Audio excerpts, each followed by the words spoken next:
8 points. The Nasdaq rose 7. The S&P advanced 9. Oil around $94 a barrel. More at townhall.com.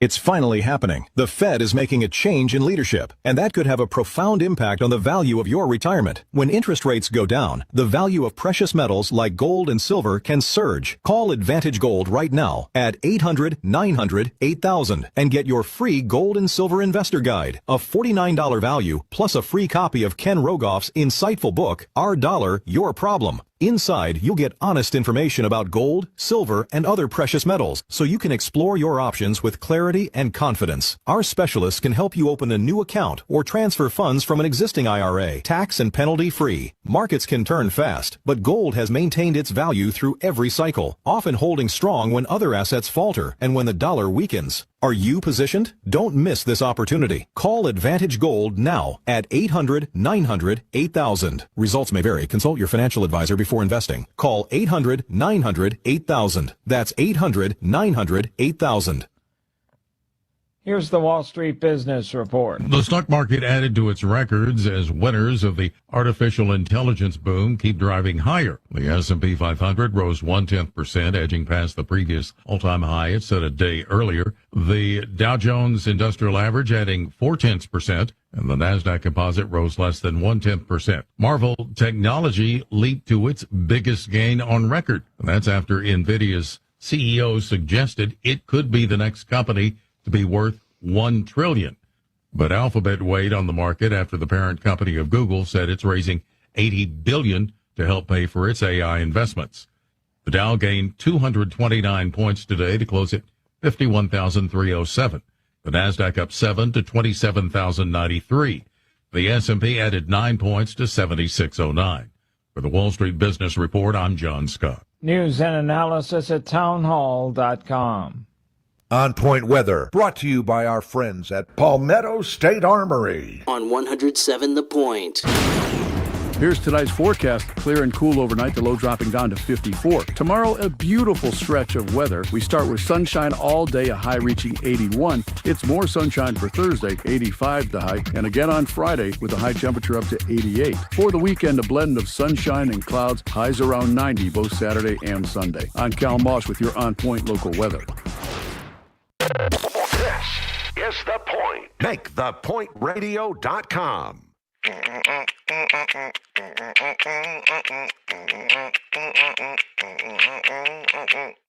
Someone will be right with you.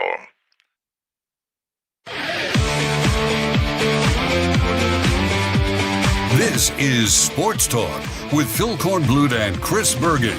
Sports Talk is heard across the state on radio affiliates of the Sports Talk Media Network and is streaming live on SportsTalkSC.com, as well as Twitter, Facebook, and YouTube.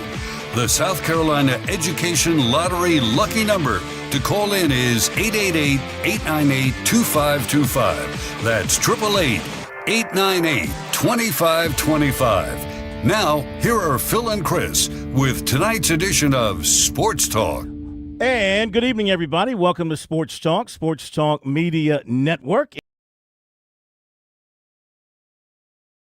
Number is 888-898-2525. Let me slow that down for the slower thinkers out there. 888-898-2525 is the number to call us on. Or text message line 803-900-4847, 803-900-4847. Slow it down for me. Which one? Both. 803-900-4847. Let's welcome in Chris Bergen from the Bergie Palace. Welcome. What's happening, guys? Well, how's everybody? Good. I want to get right into this. So, West Virginia won. What a scene up there in Morgantown. I mean, those people are crazy. And but you love it. You love it for college baseball. So Steve Saban's now is going to be – and what a great position West Virginia is. I mean, Cal Poly, come on. They won the regional, but can they really go into Morgantown and beat West Virginia? So if Steve Saban's is the other guy for the South Carolina job, according to all the reporting, And Kevin Schnall is sitting right there at Coastal Carolina. Why are we having a press conference tomorrow to name Kevin Schnall the new baseball coach at South Carolina? Why? Why is there no press conference for tomorrow at South Carolina? So, I mean, you put 1 and 1 together, and some of us come up with 2. The plumber comes up with 2.5 or 3. But it makes sense. So if we're not having a press conference by Thursday, I'll give them till Thursday. Certainly, that would mean that if Saban's is as involved as we've been led to believe, they're waiting on him for his season to finish up. So now you run the risk of waiting on a guy whose season won't end possibly until late June, if he's the guy.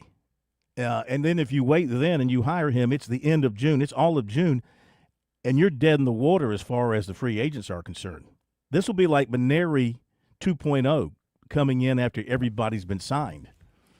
So what are you waiting on? You got Kevin Schnall 140 miles down the road, and you make him the deal that everybody expects you to make with whoever you hire. I would imagine that Kevin Schnall would take it. I mean, it's life-changing money. It's a lifetime opportunity to move to the SEC, to test yourself against the best in college baseball. It's a no-brainer. What are we waiting on if you're South Carolina, Bergie? I don't know. I think you and I both believe that Kevin Schnall is the right choice to take the job at South Carolina. But if Steve Sabans, in Jeremiah Donati's mind, is the guy he wants, then you've got to be patient. And I hear what you're saying about the transfer portal and everything else. Heck, they may not be able to field a team because of the amount of losses they have in the transfer portal if Sabans goes to the College World Series. And judging by the fact that Cal Poly has to fly 3,000 miles across country after winning a regional, to their credits, in Los Angeles, I don't think that's the same type of atmosphere. And they're going to West Virginia, for crying out loud. Can you imagine these blonde-headed beach boys going to spend the weekend in Morgantown, West Virginia? I mean, at least they were in L.A. and they won there, okay? They know how to be hip and cool. This is going to be an entirely – and, the laid-back crowd there, I didn't watch much of that regional, but I imagine it's a typical L.A. crowd. They sit back. They arrive late, sit back, and don't do a whole lot. That'll be a totally different atmosphere. And I don't believe that Cal Poly travels that many fans. I'll be surprised, But I imagine a lot of their alums are pretty smart people. Cal Polytechnical Institute, they probably make rockets and bombs and things like that over there. So maybe they're all coming in on a rocket. But, I imagine they're pretty smart. I don't think the plumber could get into Cal Poly. Could you have gotten into Cal Poly, plumber? I don't think so. Probably not. You're lucky you got into where you got in. Full ride. Full ride to Cal Poly. Oh, full ride. I had somebody in baseball tell me this afternoon, very smart individual who would know what he's talking about. He said, if that plays out, if you do not jump into the free agent market right away, like talking about South Carolina, if they were to wait until the end of the month to get this done, he said next year's team compared to this year, he said this year's team will resemble the 27 Yankees compared to next year's team. In other words, it'll be the worst team they've ever had. I said, well, they just had the worst team they've ever had. Well, that one's going to look like the 27 Yankees compared to the team they're going to put on the field. I mean, they've got 16 in the portal right now. 16 free agents declared from this year's team. That's almost half your roster, and most of the best ones are going to be signed up by the time you get to a head coach if you wait until the end of June. Now, as an AD, are you thinking short-term or are you thinking long-term? Exactly. That was going to be my point. Yeah. If you're convinced Steve Sabans is the guy to lead this program back to where Gamecock fans want it to be, and you realize, too, that the first couple of years could be really hard to deal with, and you're going to get a lot of criticism, well, why didn't you hire Kevin Schnall? You've got to stick to your guns and be patient. And Steve Sabans, the one thing about him, though, Phil, that I would have a hard time selling him over Kevin Schnall is the lack of connection to South Carolina. And we've heard Monty Lee, when he's been on this program, talk about the one thing that's got to be addressed within the USC baseball program is getting back to recruiting in state. and getting back to the high school recruiting here in the state, Kevin Snall can immediately do that. I don't know how long it would take a guy like Steve Sabins, who is throughout his coaching career has been in the Big 12, period. Oklahoma State, West Virginia. So he doesn't have the connections. Now, clearly he could build them quickly, I would think. But still, you immediately fix one problem right off the bat, plus you get a whole lot better disciplined team. Now, I will say this, not to criticize your source there about the 27 Yankees. The one thing I can promise you, regardless of who the coach is, even if they only have 13 players, they will certainly play smarter and better baseball than what they played this past year. Have to. One would think. So, again, I'm just wondering out loud, when's the press conference? Is it tomorrow? Is it Thursday? If it's not tomorrow or Thursday, then you know what that means. I mean, that's as plain as the nose on the plumber's face. So that's pretty plain. They're waiting. Certainly, if they offered it to Schnall, if they've gone to Schnall, if there's been conversation, if they've given a number to his agent and the agent's taking it back to him, I mean, they wouldn't lowball him. Certainly, he wouldn't turn it down. I mean, I can't think for the man, but certainly I wouldn't turn it down. Maybe Coastal's come back with a counteroffer that is good enough, and maybe he wants to be like his predecessor and make it a career at Coastal Carolina. I think the one thing, and again, from Coastal's perspective, I'm not so sure. Let's assume for a moment he's making $500,000 right now is his yearly salary. Let's assume Coastal came back, and the best they could probably do is up that to, let's say, $750,000. They couldn't go a million? I don't think they couldn't go a million? I don't think so. Maybe they could. Maybe they get lucky and have somebody who will pump in a bunch of money for them. Matt Hogue could give it to him. Matt could maybe do that. He's been sitting on that AD money for a long time, and he's smart enough. He's probably saved and invested well. You could sell the Bergie Palace and give it to him. I could, and they'd get about 50 cents on the dollar if I went that route. But I think the bigger picture from Kevin Snall's perspective is not just don't just pay me. But what's the investment going to be in the baseball program moving forward?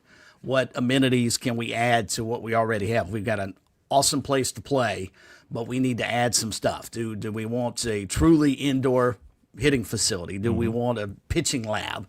All the new fangled things that everybody has now that Coastal, quite frankly, does not have. And I think that is as much the difference between, I say, a South Carolina, a Clemson, or whatever, than what Coastal has, even though Coastal has done a terrific job of putting money and support behind their baseball program. I wonder if there is a third candidate. John Whittle, John Whittle of Gamecock 247, excuse me. John Whittle, Gamecock 247, floated the name of Holiday at Oklahoma State the other day as being a possibility as another candidate. So who knows? Maybe they're doing something in that direction.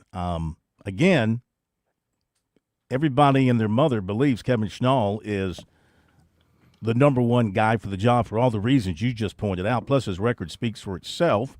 His team did take a downturn here the last couple of weeks of the season, last 3 weeks of the season.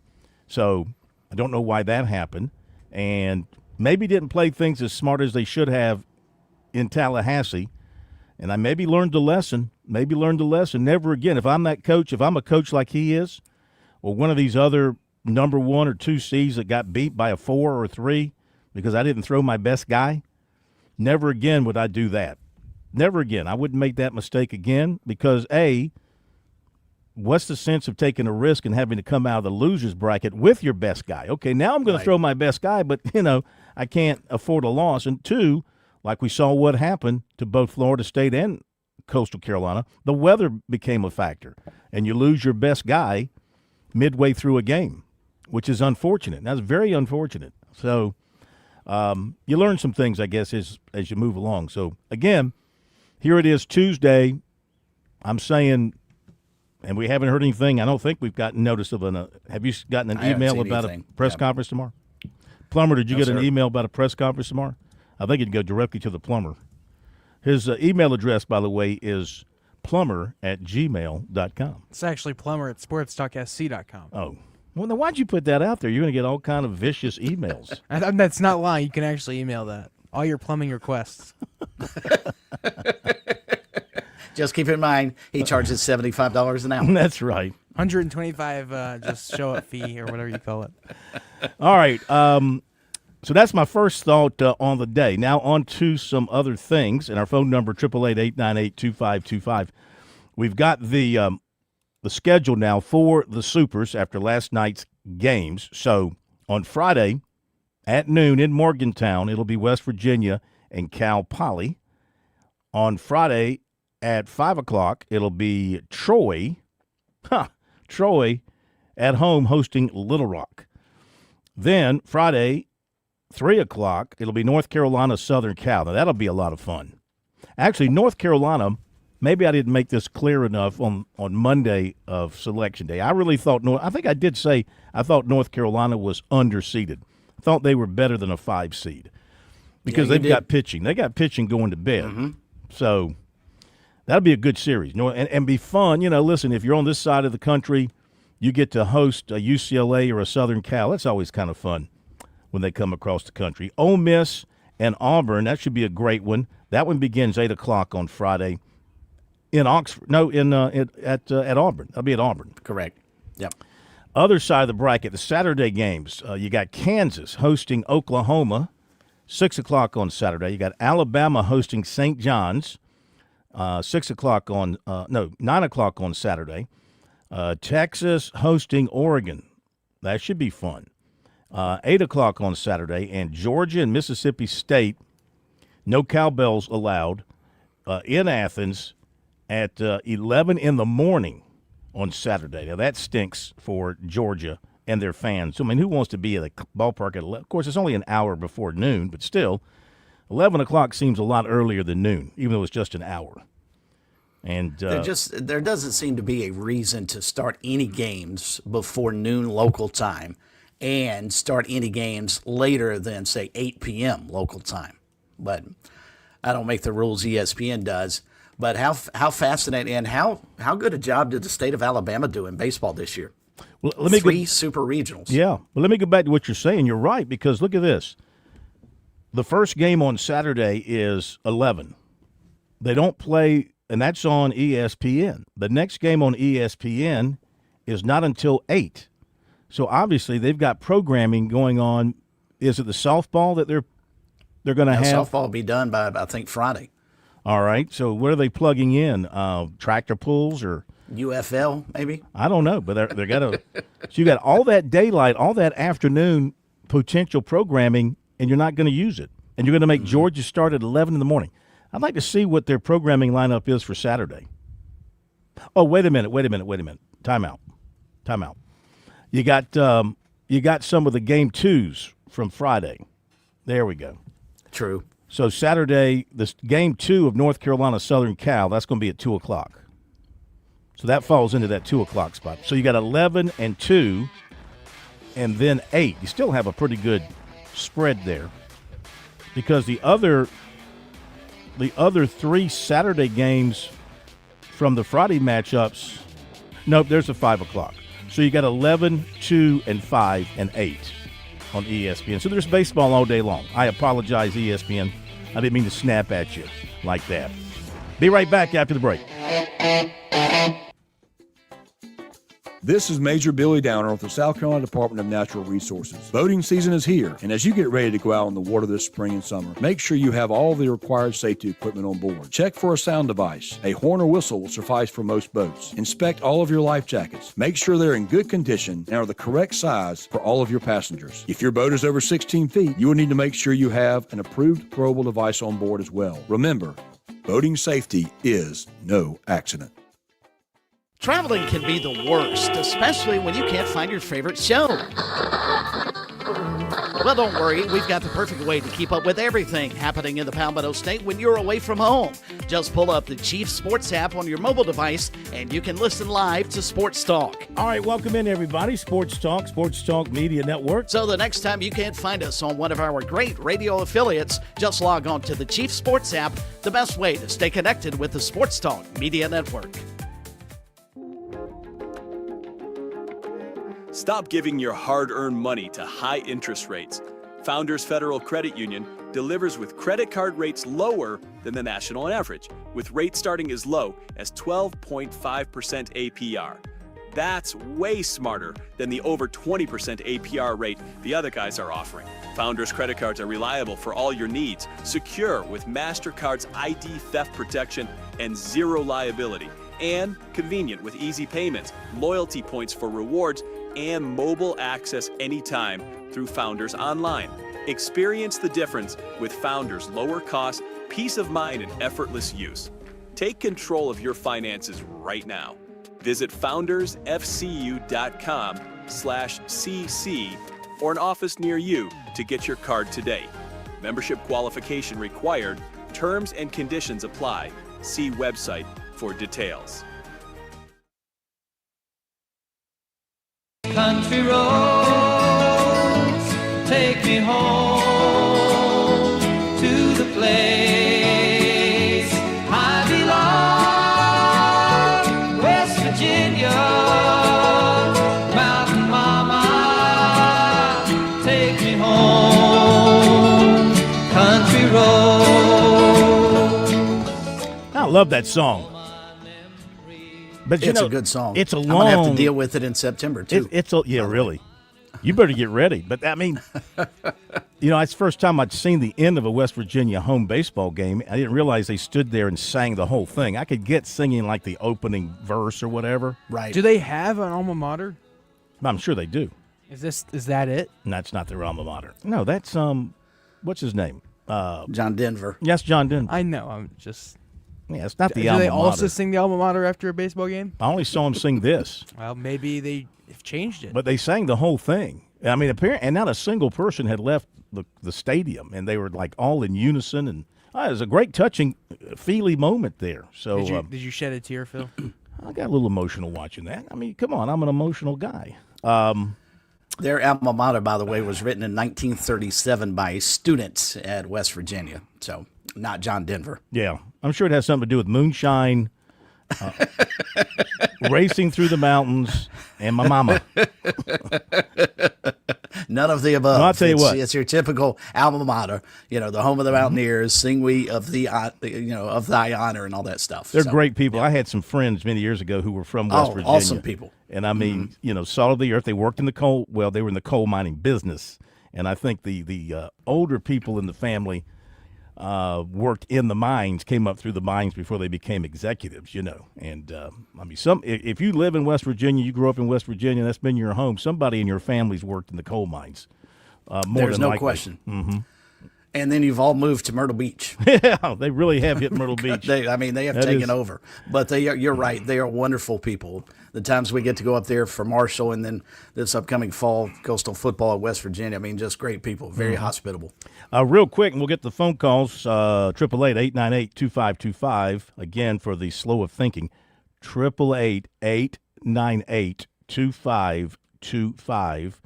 Clemson picked up 2 more commitments today. Defensive end Jaquan Rogers expected, and really expected this as well once we talked to him earlier this week. Punter place kicker Brandon Galloway. I'll give you more details in recruiting. I felt like they were going to get Galloway. I thought he might make a couple more visits, but he went ahead and committed today as well. That's 21 for Clemson. South Carolina hired Steve Smith as an assistant basketball coach today. He's a South Carolina native out of Varnville. Very close friends with Kerry Rich, so not surprised that this has been in the works. John Whittle had reported on this about a week or two ago that it was coming down. John Whittle with Gamecocks 247. And so they hired Steve Smith, who's an excellent, by all accounts, from his stops at Clemson and Florida State and Duke. I'm sorry, not Duke, at Boston College and other places. Excellent coach, excellent recruiter. Of course, he does have a stain on his resume from being called on an FBI wiretap in 2017, saying some things about the recruitment of Zion Williamson, and that got caught on tape. He said some things about Clemson football, and ultimately, when that became public, and there was a hearing and trial and all that kind of stuff, but he was never accused of anything, and he was never, convicted of anything, never was charged with anything. But Clemson did not renew his contract when it came up in April of 2019 was when his contract ended. They did not renew his contract, and that was on the heels of that investigation becoming public and his involvement being thrown into that. So, but apparently, Florida State reviewed it, investigated it, found no problem, hired him. He did a good job there, and Boston College did the same, and now South Carolina is doing the same thing. Just for full disclosure, you have to know the full story of somebody when they come to work for you, and that's a part of his story is that he was mixed up in that FBI wiretap thing. He was wiretapped, I think, in Las Vegas, and what they were doing they were trying to catch this agent, who he was talking to. They were trying to catch the agents who were paying money to assistant coaches and these assistant coaches were peddling their players to these agents, kind of a quid pro quo. We'll pay you and you get us the player, that sort of thing. They were trying to catch these agents doing that, and of course it spilled over into recruiting. And Zion Williamson was the biggest thing in high school basketball out of Spartanburg Day School or Spartanburg Country Day back at that time. And Clemson thought they were getting him. Everybody at Clemson thought they were getting Zion Williamson. All the insiders were predicting it. I remember it like it was yesterday. I was at a South Carolina basketball game covering it the day that Williamson announced it about 4 o'clock on a Saturday afternoon, and stunned the world when he picked Duke, when he announced for Duke. I mean, stunned the world in that everybody, not that it was stunning that he would go to Duke, it was just stunning that he didn't go to Clemson because everybody said he was going to Clemson. And I think they thought they had whatever deal they had to get done. I think they thought they had that deal done, but that deal was not done. Didn't get done. I was talking to a Clemson buddy of mine today, and can you compare Zion Williamson to Ryan Leaf in terms of the hype surrounding him and his inability to have that translate over to the NBA? I mean, he's not even been anywhere close to the player I don't think everybody thought he was going to be coming out of high school. Well, he's been beset by injuries the whole time. No doubt.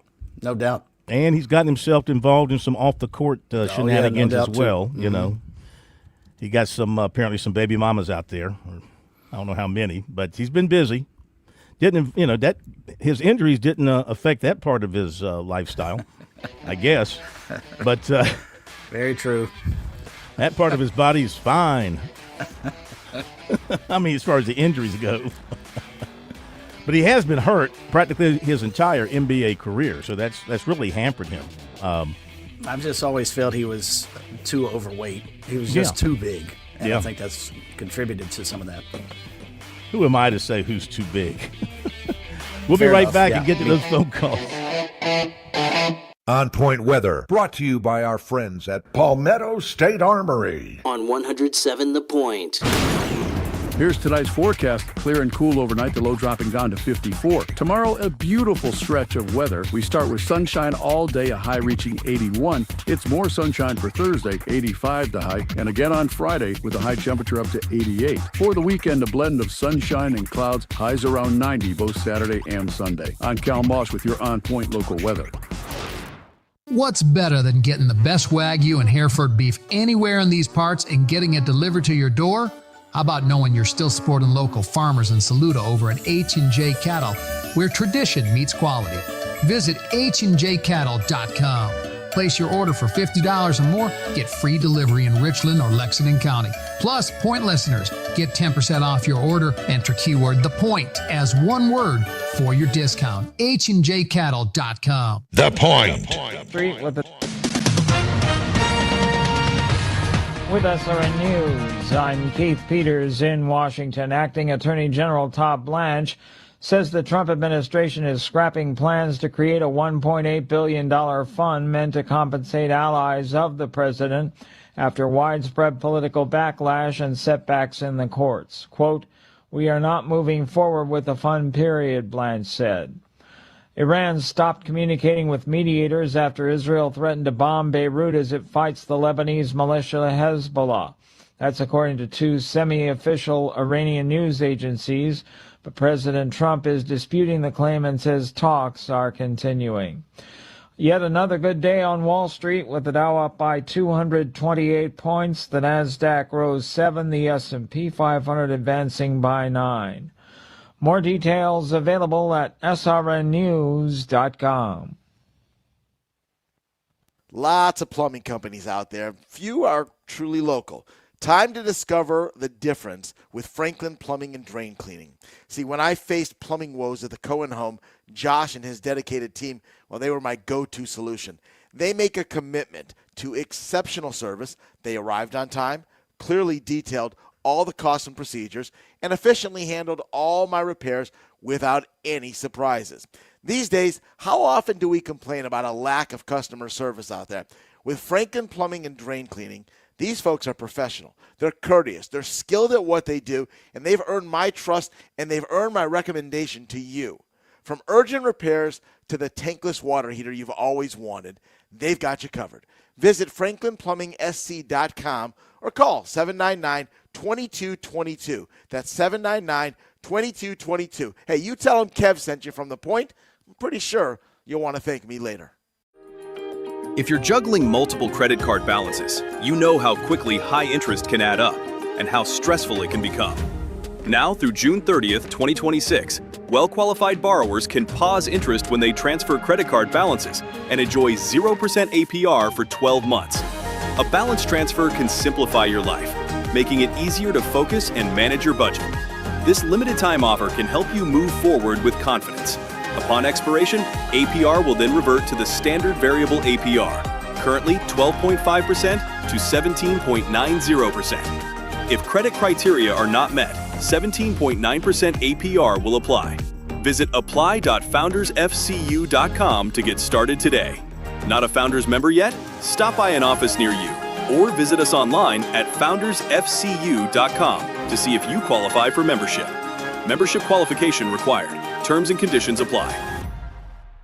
When the Midlands weather puts your roof to the test, trust Shingles Now Roofing. Your local family-owned specialist, Charlie and Rodney, both GAF Master Elite contractors, pride themselves on quality repairs and replacements. Fully licensed and insured, we promise honest work at a fair price. Enjoy free inspections and estimates so you can always know where you stand. Protect your home with a team that treats you like family. Shingles Now Roofing. Shingles Now. Roof repairs right away. Visit shinglesnow.com.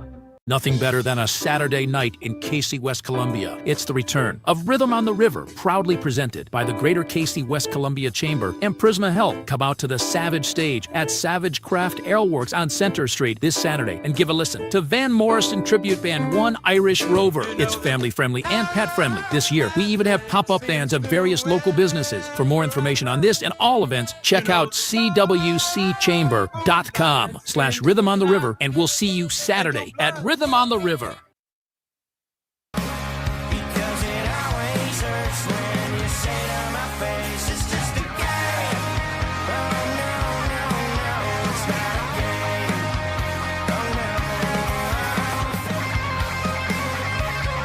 I know it feels like fall out there today, but summer's here. Time to get to the beach and spread your wings.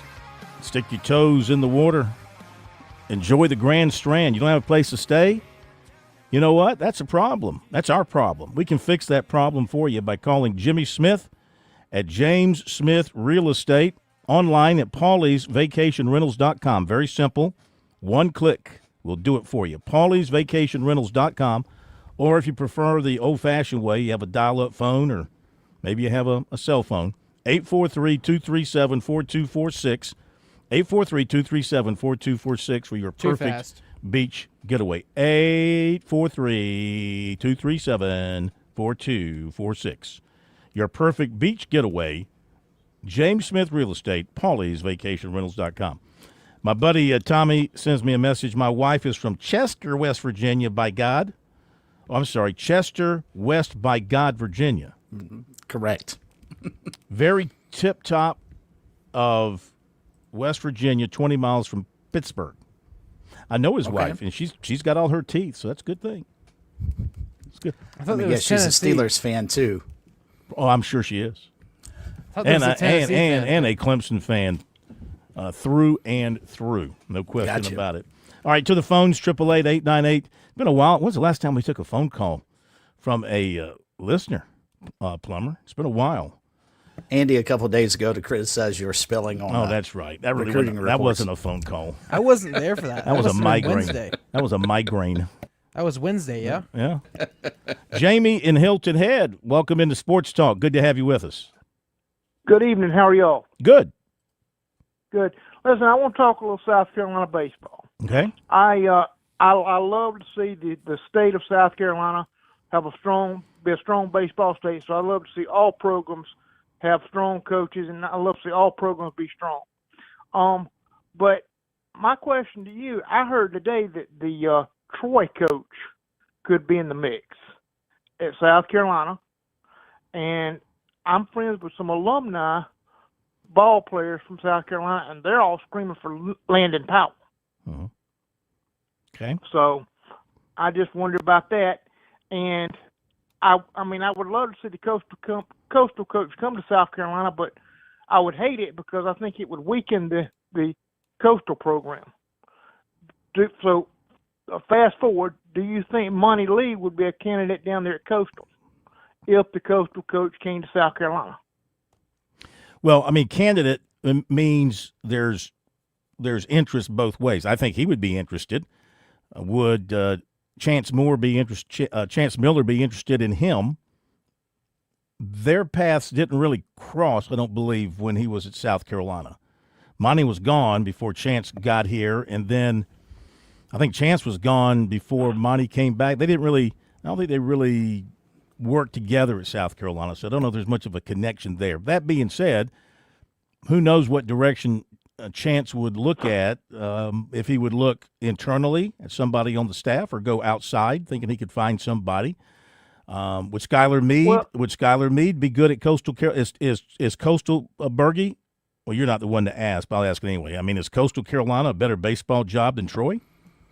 I would think so, but and then Skylar Meade would come back and say, "Yeah, but we're in the supers and Coastal's done." So yeah, but Coastal's got a national championship and a national runner-up, And is this just one of the? I don't know much about the Troy program, and all congratulations to them and to Skylar Meade and the job he's done. But is this just a one-off year for them where it just all came together, and they're going to be picked apart through the free agency because the bigger schools are going to come in on some of their best players. Maybe he loses some coaches. This might just be a one-time thing for Troy. Let me ask you this. How about Cliff Godwin at East Carolina? I don't think he'd ever leave. I don't think he'd ever leave East Carolina. Or Kane Sweeney at USC Upstate. I don't think you'd take a – I don't know. I don't know that you can – no, I don't know. He's an excellent coach. He's a young guy. He's only been a head coach there for 2 years. Yeah, but look at what he's done. Yeah. Look at what he's done with the program. Yeah, you do have to consider, the league. It's the Big South, I understand, but they've never done it before. You mentioned Landon Powell. I would love, for his sake, to get a chance to be interviewed and talk to him about being the head coach at South Carolina. Does he have all the credentials in the world? He has every credential in the world. Every credential in the world to be the head coach at South Carolina except for one, and that's coaching. What's that? That's coaching at a high level, even as an assistant coach. He has no coaching experience above D2. Now you could say, well, he's got the highest level of playing experience you can have, and he does that. And does playing always lead into great coaching? I don't know. Sometimes it does. Sometimes it doesn't. Well, if he was going to go that route, if I was going to go that route, I'd go David Kelton at LaGrange College. Now he doesn't have much experience either, but he's played at the highest level. And he built that program from scratch, and they've been to the Division II World Series, I think, 3 times under him. Let me tell you about him. He had not finished his college education, but he went to school and finished his college education while he was coaching that baseball team. Mm-hmm. He got in there with those guys and finished his education so he could tell the guys, hey, I know what you're going through, and he has built that program from scratch, and that's a name to keep an eye on too. But is he ready? I personally think so, but probably not going to happen. But I guess my choice would be probably if I could get Cliff Godwin from East Carolina, that would be a good fit. I'd love to see him come to the state of South Carolina. I don't know. Do you think the fact, and we got to run, thank you, we got a bunch of calls, thank you very much. I mean, he's a terrific coach, but he's never gotten out of a regional or a super regional. He's never gotten to Omaha, correct. Never gotten Omaha. They own the record. They got the record you don't want, which is the team that's made the playoffs the most and never to get to Omaha. Right. I mean, is that a negative? Is that, he obviously does a great job, but I don't think he's going to leave East Carolina either. I think he's a lifer there at East Carolina. Didn't he play at East Carolina? Didn't he go there? Yes.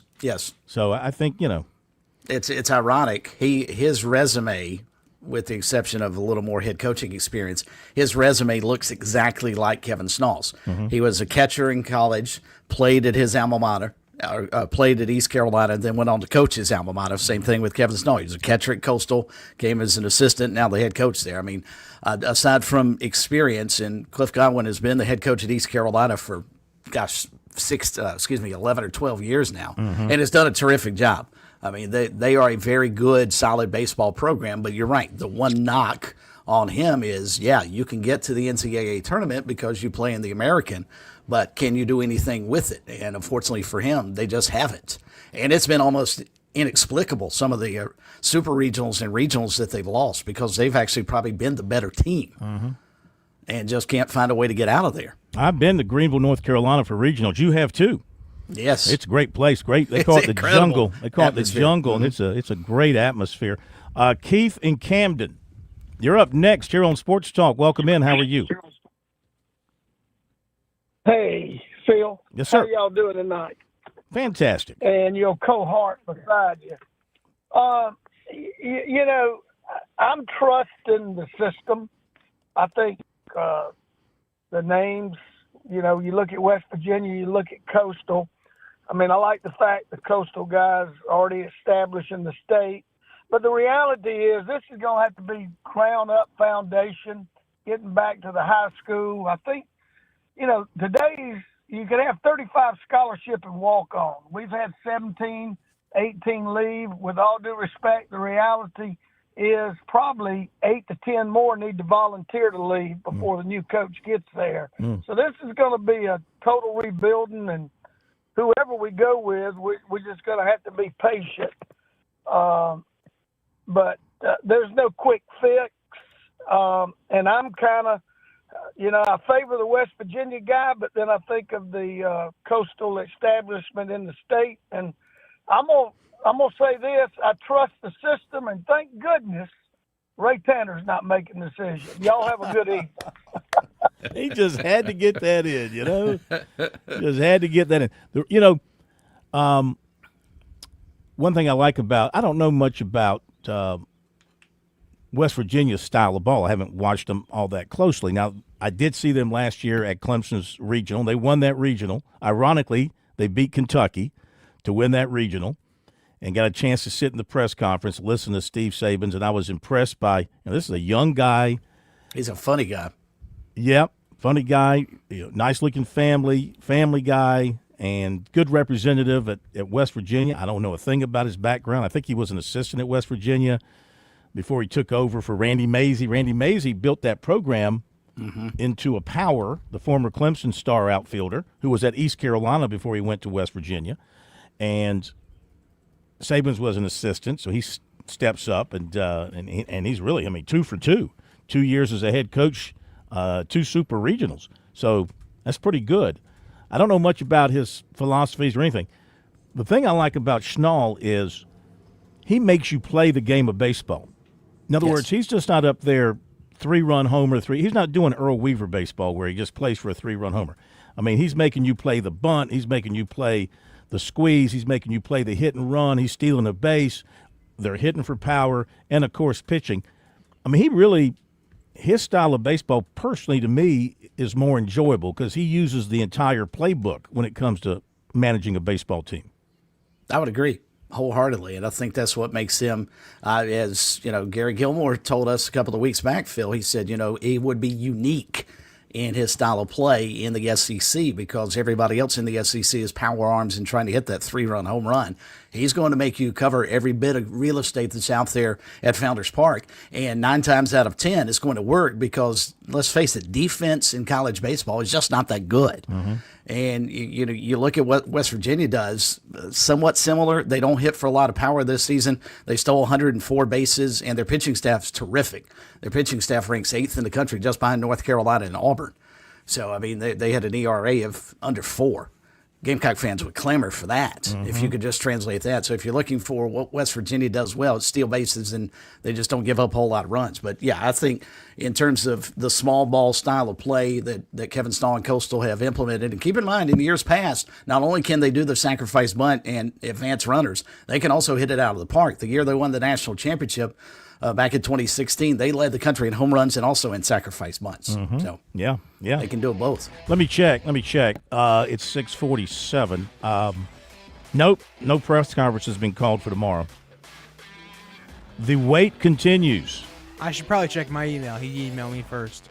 Oh, and that email is what? plumber@sportstalksc.com. That's plumber@sportstalksc.com. All right. Yeah, you email him and see what kind of response you get. All right, be right back in just a moment.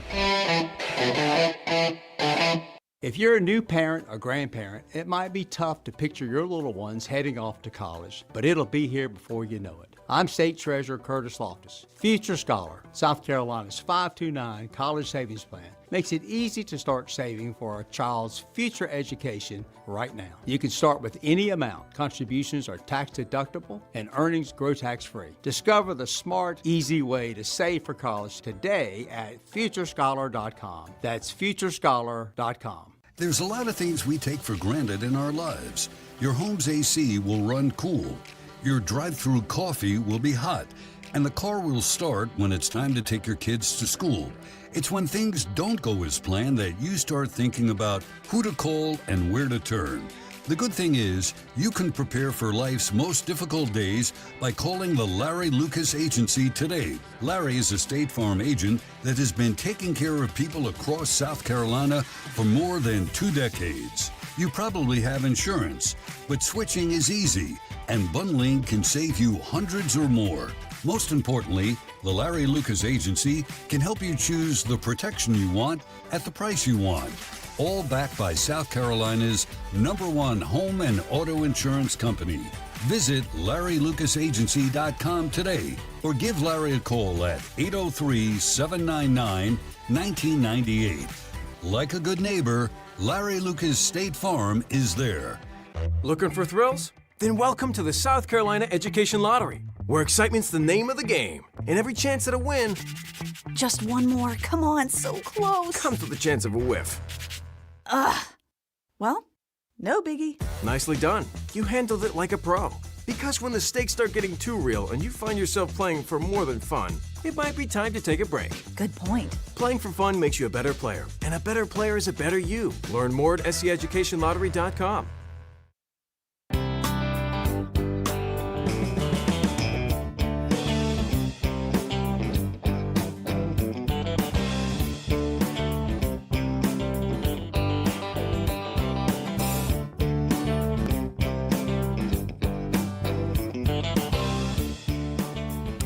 Okay, we're back. Sports Talk Media Network on this Talking Tuesday. Coming up after the top of the hour break, Coach Sean Watson from Wofford going to catch up on the Terriers. Spring football, look ahead to the fall with head coach of the T-Dogs. And bottom of the next hour, Josh Harris, El Presidente of Darlington. Haven't mentioned what a great race we had, what a great finish we had at Nashville. Man, that was exciting. I was up out of my chair screaming at the television as those guys were battling down the last couple of laps. I don't think you're out of your chair. I was out of my chair. Out of my hair and out of my chair.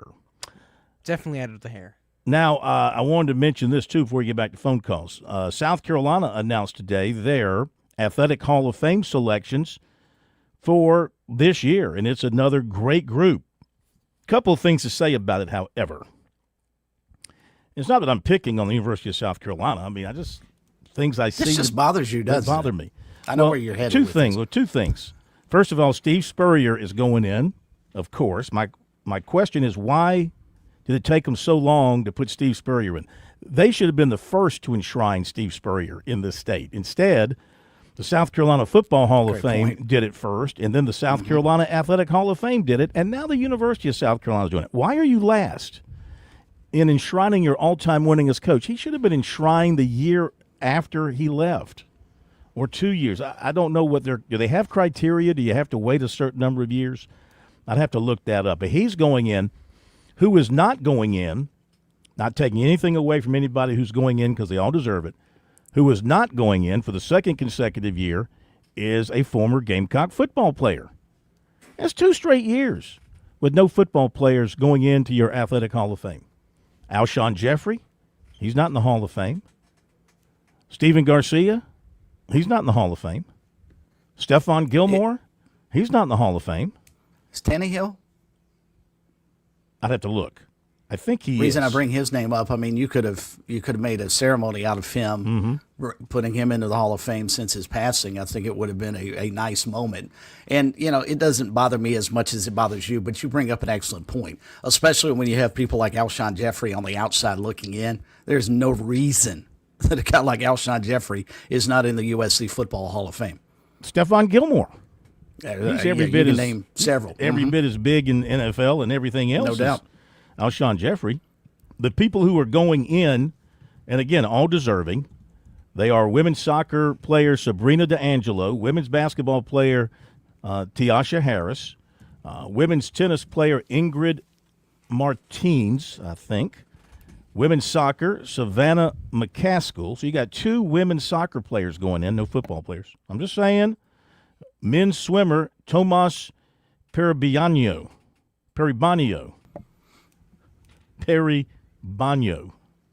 And track and field Bert Soren. So, again, all worthy. Congratulations. You cannot be a school like South Carolina with an esteemed football program, as they say they are. They say they are, and their fans think they are. And you go 2 years in a row without it. You can't even go a year in a row. They went last year, and I brought this up last year, that they didn't have a football player going in. And now it's 2 years in a row.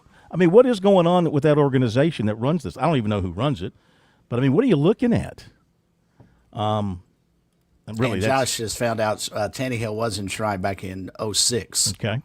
So he is in the There's Athletics plenty Hall of Fame. of deserving former University of South Carolina football players that should be recognized by their university. And Spurrier should have been recognized by this Hall of Fame before any others in the state, if you just want my opinion on that. And are you surprised it took 15 years to put the baseball teams in? Oh, yeah. Did I not mention that?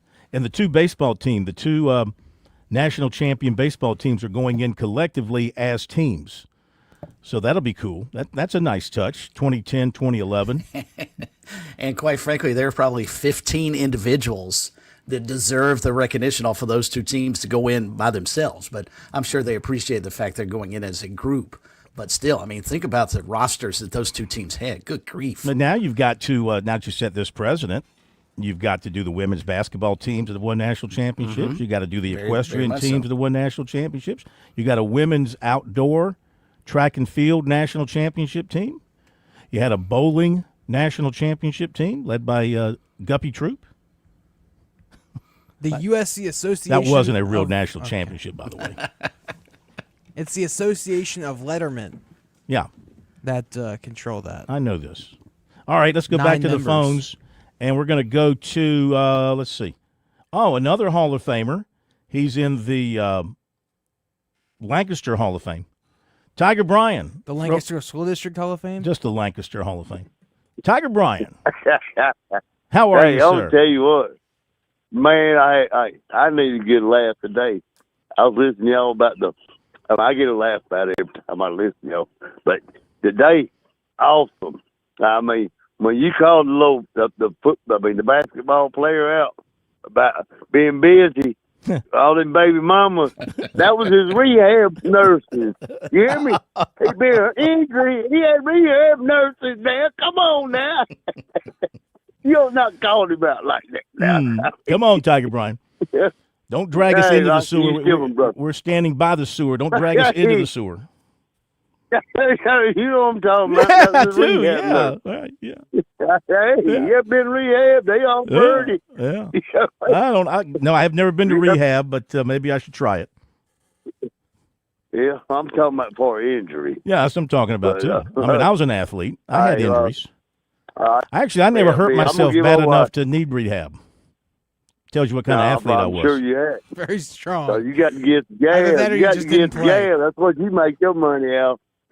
Doing what? How do I? Doing what? You have to get the gas. Oh, yeah. You ain't never heard that? I have. I've heard people say people have the gift of gab, yes. Yeah, you got the gift gab. Okay. Hey, let's give a shout out to my Gamecock Belt. It ain't Bill. Gamecock Belt birthday. And we started our fishing tournament last Saturday. We fished every summer. How's it going? Every Saturday, every summer. How's it going? I beat him 11-5. He's down. He beat me one time 2 years. So, what's your secret? I ain't no secret. I catch fish. He yeah. Hey, he beat me. He beat me one time 2 years. Hey. Yeah. He's fitting Are in the you? water. Let me ask you this. You Something said you've caught 11 fish. You've caught 11 fish. So he caught 5. Okay. All right. So you've got 11 fish. Will you have more fish at 11 than Clemson will have wins this football season? Who has more, your fish or Clemson wins? But no, I'd say we'll have. I'll be happy with 9 wins. 9? You hear me? I'll be happy if Clemson win 9 games this year. Oh my gosh, you have really turned it down.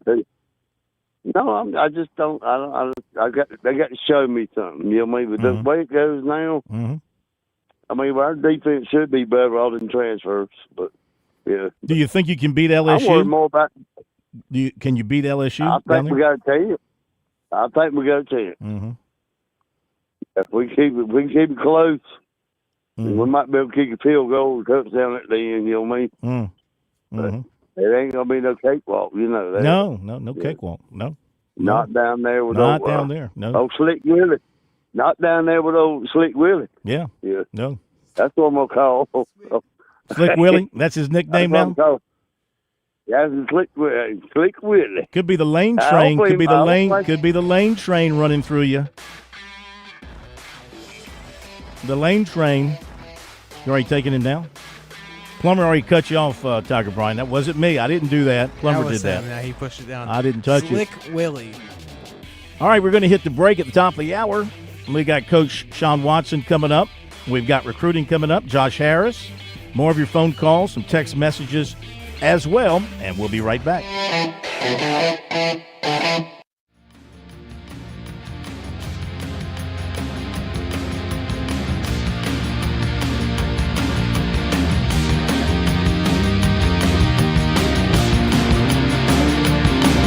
WQXL Columbia, W264DF. Grills, outdoor kitchens, and fireplaces. Spring Sizzle starts with Bart. This is 107 The Point.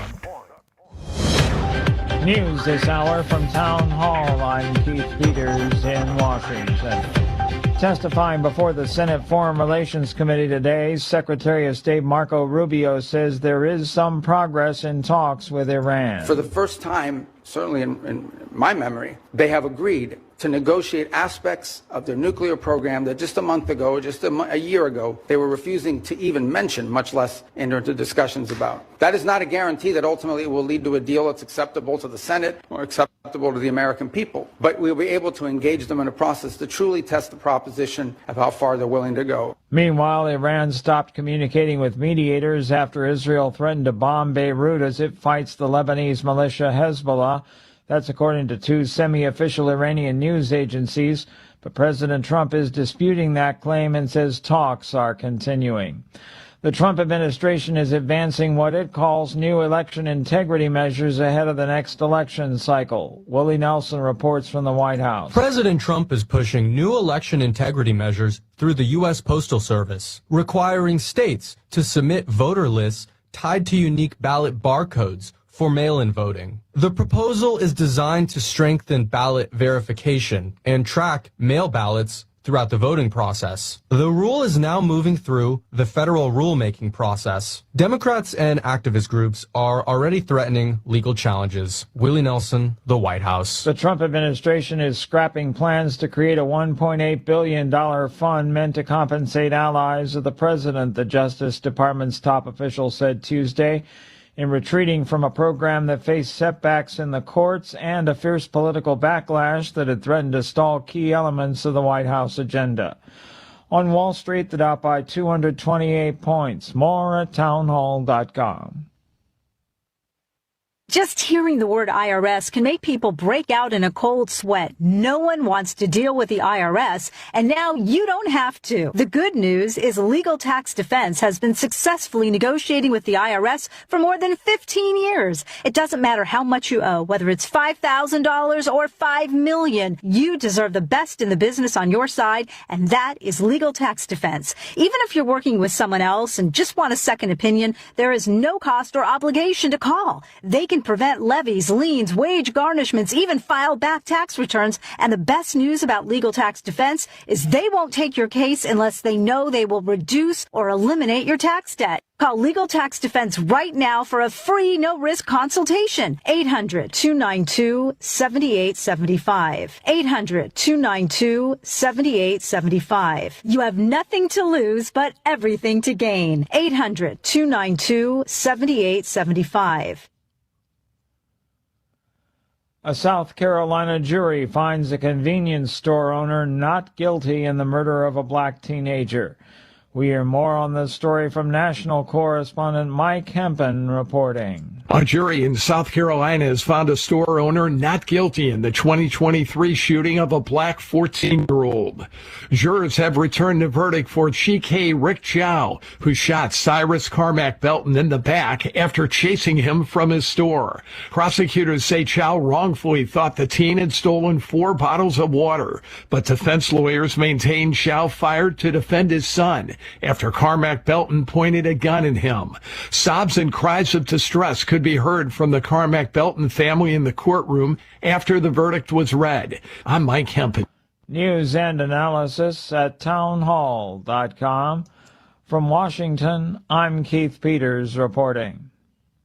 On Point Weather, brought to you by our friends at Palmetto State Armory. On 107 The Point.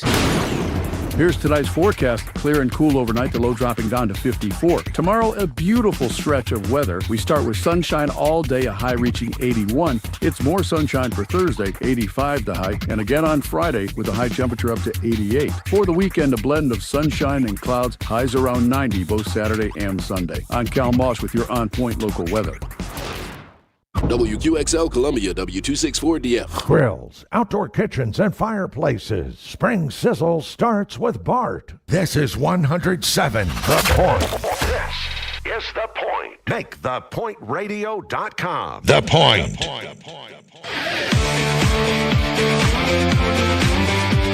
Welcome back to Sports Talk on the Sports Talk Media Network.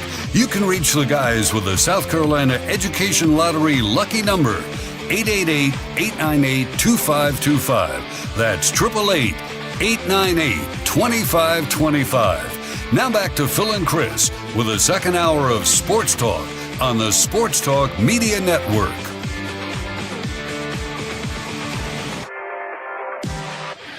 Okay, we're back talking Tuesday here on Sports Talk Media Network. Good to have you with us. Phil Kornblut and the plumber, Josh Cohen, at our studios in Columbia, and Chris Bergen from the Berge Palace.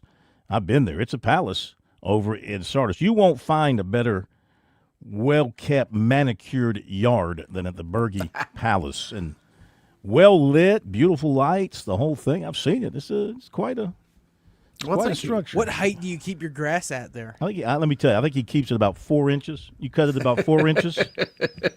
My goal is to get it to putting green level. Oh, okay. You know, well, then you got to rolling cut it about down. an 8 or 9 on the stimp meter. Yeah, you gotta cut it down. All right, football season is never far away from us mentally, maybe on the calendar, but now it's getting closer and closer as we continue to check around the state and catch up with college coaches who are maybe doing some vacationing or coming off of vacationing. Maybe they've got some camps going on, but they're always either recruiting their own or recruiting others and also preparing for the next season. And I know somebody who's got to be just chomping at the bit to get to the next season because of how his team finished the last one is Coach Sean Watson from Wofford. And we welcome in the coach to Sports Talk tonight. And good evening, Coach. How are you? I'm doing great. Thanks for having me. Oh, thank you for joining us. Are you anxious? Because, I mean, you guys finished up as hot as anybody in the state. You finished up 6-6, 5-3 in the Southern Conference, and finished with 5 straight wins. You ready to get rolling here in 26? Yeah, we're excited about the lessons learned from obviously 2025, and we have the majority of our kids back. I thought at the end of last year we had to grow into the team we became because we're so young, and we had those kids back, and we're a big part of all that, and just really excited about the kids we've brought into the program, and then our work in spring and I really should start with the winter conditioning period was outstanding. There's a lot of purpose in our work, and just the kids we were able to bring in to join those guys have been great fits for us. They fit our model, fit who we are, fit what we're trying to do as a student athlete here at Wofford College, and really proud of all that they've accomplished up till now. We've got a lot of good hard summer work ahead of us, but everybody's excited. We came back this past week on Sunday evening, and a lot of excitement in our team room and, first workouts. Well, I'll tell you what, if people haven't been paying attention to what you're doing at Wofford, the improvement you've made every step along the way after taking over as the interim coach a few years ago, I mean, they need to start paying attention. I mean, we mentioned how you finished. You got off to a terrible start, 0-5, but, all 4 of those games, outside of the Virginia Tech game, of course, every one of them was a very close loss. You had 5 losses by, I think, like a total of 10 points. You had 5 losses by like a total of 10 points. You could very easily have been sitting on an undefeated record against FCS teams, not counting that Virginia Tech game. That's how close you were last year. Yeah, 100%. We had to grow into, we're all having to, I think every staff, every head coach, we're all having to, find our way to this new environment called, the new college football model. And a lot of that is, getting kids integrated into your program, your culture. We had so many young players playing for us last year, and you're 100% correct. It was actually 12 points separated us from being 11-1 in our conference. It was down to I think 5 points, and we could have easily been a conference champion. Now, coulda, woulda, shoulda. We got to get it done, but that's how close we were, and we were developing those kids. I said it a lot. I knew we were good, but we had to grow into good, and that's the confidence that with the younger players. Getting them up to speed with what we do, and then getting their confidence built. Once we got to that point, and we had our breakthrough, it really got fun. We really in every area we showed vast improvements and did a great job of really becoming a team. And now those guys that are returning, and we were hit the least in our league in terms of losses in the portal, which is this new frontier. We ended up losing 12 guys, and we replaced them with I think some really good football players that really fit us, because you just got to learn how to maneuver all this stuff in today's game. But I love the vibe in our building. Those kids are anxious. There's so many good young players on our roster that we're really, proud of, how they've led and, their work they've put in. Well, I know when you took over, I mean, you like to throw the football. That's sort of been your thing throughout your career. And you've been looking for that guy, been looking for that quarterback, and do you think you've settled on the guy JT Fayard took over last year after coming in from Northwestern State? He's a big kid out of Katy, Texas, and he put on a pretty good show last season, completing 67% for about 1,500 yards, 13 touchdowns, 3 interceptions. You got to love those numbers. Yeah, no, JT, helped us realize all that talent I was talking about, in terms of our offensive skill positions to put up points, because we've been playing behind, we've been playing with a great defense the last 3 years in our program. They've been the older group, they've been the experienced group, and when we found JT, and JT then allowed us to realize all of our receivers and tight ends, that made our backs, offensive line better, and we just took off. So he did a wonderful job. The thing I really love about our team, I don't care what position you look at, we got great competition, we have depth. I think JT knows this. He's got a young man by the name of Ethan Drum that has made his spring, tough, because Ethan was actually a starter before JT, and he lost, we lost him for the majority of the season due to a shoulder injury. And now we have him back, and he had a phenomenal spring for us, really grew in the offense. And then we've added Caden Gilstrap to that room, who we thought he was just a little bit different animal than what we've had in the offense. He can run it, and he's this, the running game that we have, obviously, like most modern day football, is centered around control fours, which are, give you a pass option, and he can run and he can throw, and it's a triple option element with a pass. And he really flashed this spring, so he's added to the room also. So I love our quarterback room. And I think JT obviously is the front runner for the job, and did a great job for us, and they had a really good spring too. It's a very competitive room. You can't take a day off in the room. Wofford head coach Sean Watson with us here tonight, looking back on spring practice for the Terriers. And Coach, wanted to flip over to the other side of the football, because you guys were so good defensively, especially scoring defense, ranked 4th nationally in FCS, and you only allowed 17 points a game. You take the Virginia Tech game out of the mix, you only gave up about 2 touchdowns a game. What made you so good last year, and do you feel like you can even improve and get better this year? I think we've got a great chemistry on that side of the ball. Like I said, that's been our older group, the people that we've really leaned into, because when we were building a program, I believe, number one, you do it with defense. Number two, you do it by running the football. And that's how our progress has been, made, how we're developing our identity. And the defensive guys did a tremendous job. Wonderful defensive staff. Mitch Doolittle, who captains that side of the ball, does a great job as a coordinator in so many different ways. And schematically, he's tied really tight.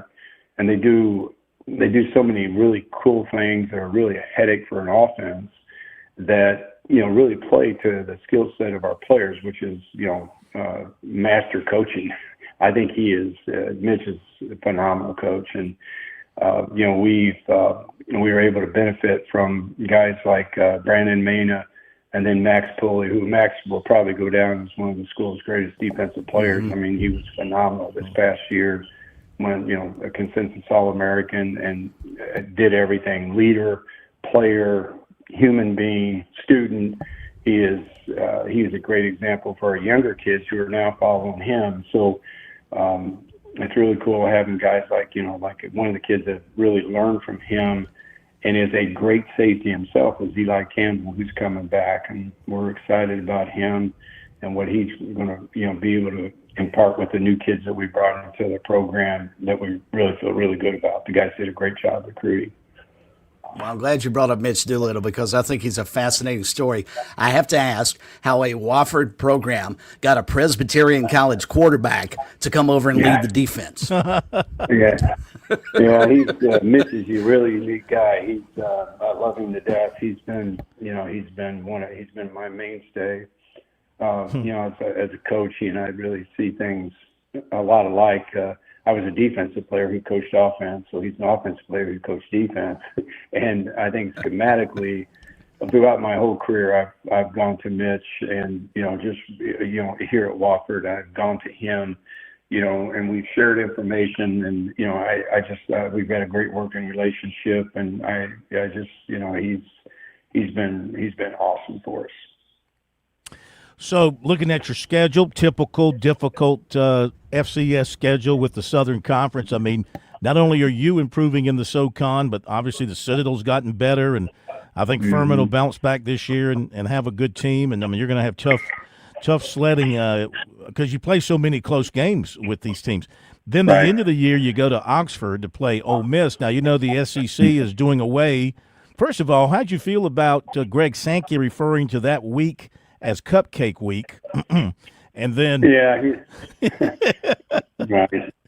Well, that's always been one of their scheduling, things that they've done as a conference, which is a pretty good strategy. They go out and they'll get, a guarantee game for them, meaning that they're going to pay somebody to come play them. Yeah. And that's across the league, and that allows them to get into, that critical part, what becomes that last week of make or break for, who's going to play in that championship game. And then, they've done a great job setting up their schedule. I mean, but we look forward to those games. I mean, we got to play South Carolina, a really good South Carolina team 2 years ago. Kids went up there and played hard, did a great job. I was very proud of their performance. And we'll do the same thing. That's just the culture of our program and what, we got great human beings and really good football players, and we'll go play hard and we'll go do our best. Absolutely. But why don't you give them a pan of cupcakes when you go there? But the other thing I was going to, but I mean, are you going to get squeezed out now that the SEC is eliminating that particular week for those games, and then obviously they're going to play. Every team's got to play another P4 game. Of course, they can count their rival as that P4 game outside the league. I mean, are you going to get squeezed out of these leagues as they have to kind of, toughen up their schedules to improve their strength of schedule to help them get into the playoffs? Because that's all they think about now is how do we get into the playoffs? I think I really, I was fortunate enough to get to serve on, one of our boards, for American Football Coaches Association. So I'm really tied into things that have really been happening over the last 5 years. On a committee, in a basis, and I've seen this come, and I wasn't surprised by it. I think because the models are changing so much, because the landscape over the last 3 years in particular has definitely changed each and every year a lot, and then these conferences, the alignment of what is the P4s and then the G6s.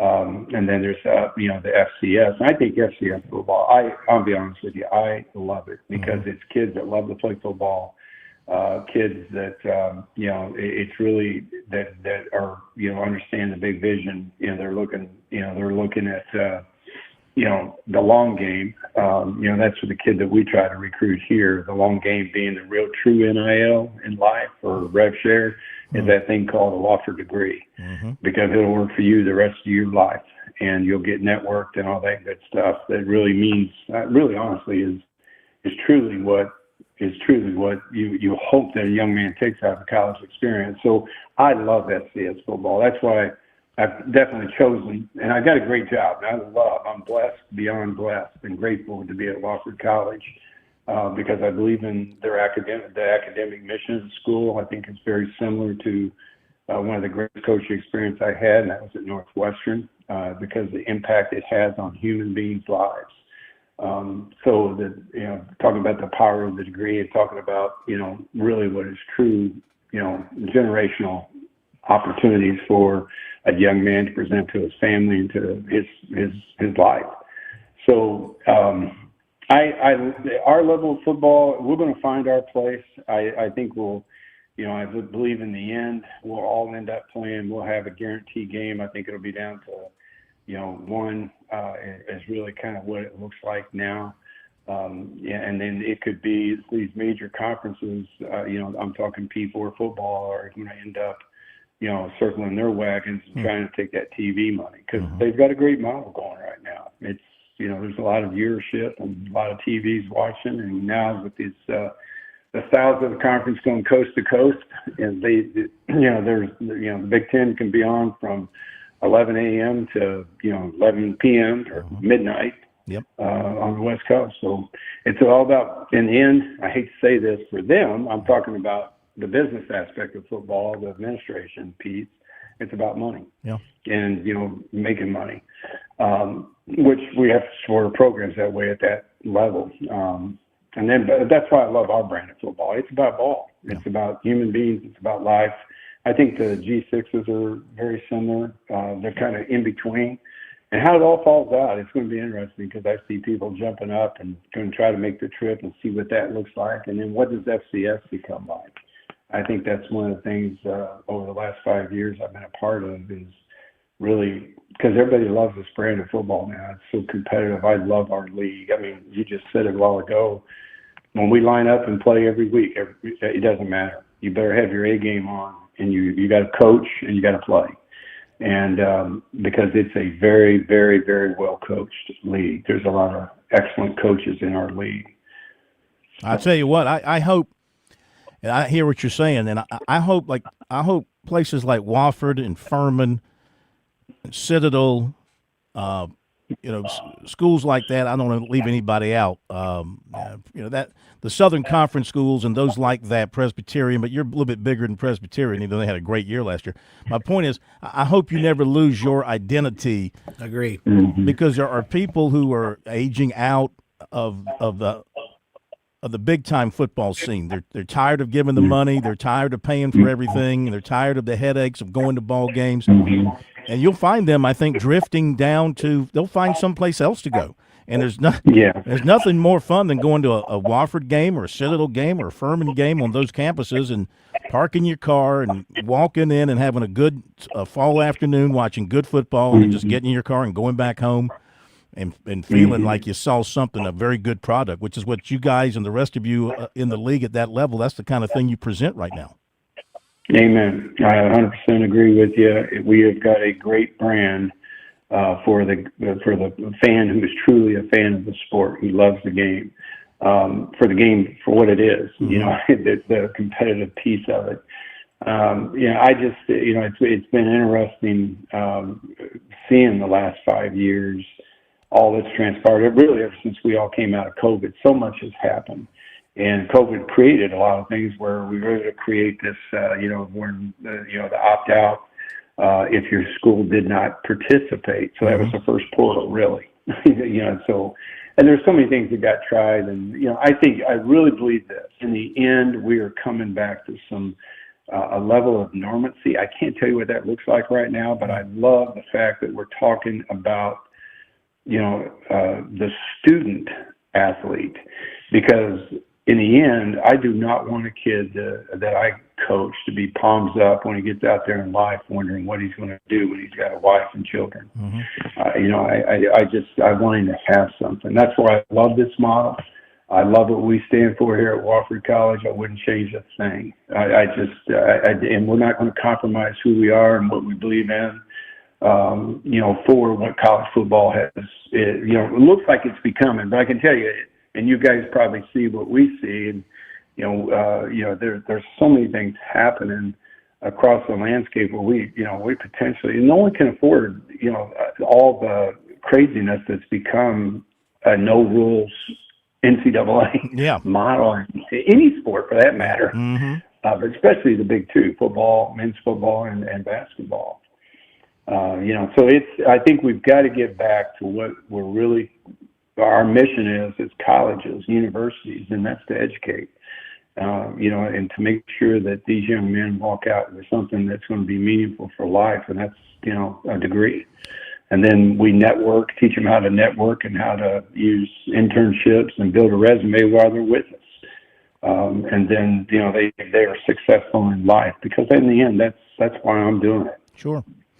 Coach, we thank you so much. Have a great rest of your summer. We'll see you in August, and looking forward to Wofford football, because you're going to be one to watch in 26. Good luck to you. Thanks, All Coach. right, buddy. We appreciate you guys. Thank you. Thank you very much. Great stuff from Coach Sean Watson there. Good, deep thinking there. We don't get deep thinking on our program very often. And, we do from Wofford people, though. We Furman do. people, those type people. I'd forgotten Mitch Doolittle was on his staff. Yeah. Good old 96 boy, played quarterback at PC, and somehow Wofford has been able to welcome him into the family. Yeah. That was a no-no 30, 40 years ago. No crossing over, huh? No, That's why not PC Wofford. That's what when we were talking to Billy D last night, and he mentioned when they were looking for the interim coach and talking about the interim coach after Tommy Bowden was resigned, that Brad Scott was mentioned. I can imagine Brad Scott if he had gotten that job as the interim coach. Not that he'd have gotten it full time, but nobody coaches at both schools as head coaches. South Carolina and Clemson. I was going to mention that the former great running back at Wofford, Eric Breitenstein, is on the list for the College Football Hall of Fame for the division level. They have the big level and the division level.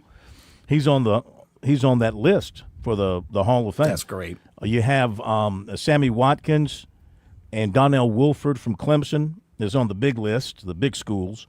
Jim Carlin is among the 9 coaches on the list for the Hall of Fame. So it came out yesterday. But Eric Breitenstein, you talk about, did you ever see him play? That might have been before your time. That cat could run through a brick wall. I mean, you talk about a tough running back. And what was amazing was how, of course, they geared their offense around him, so they blocked, but the defense was geared to stop him, and you couldn't stop him.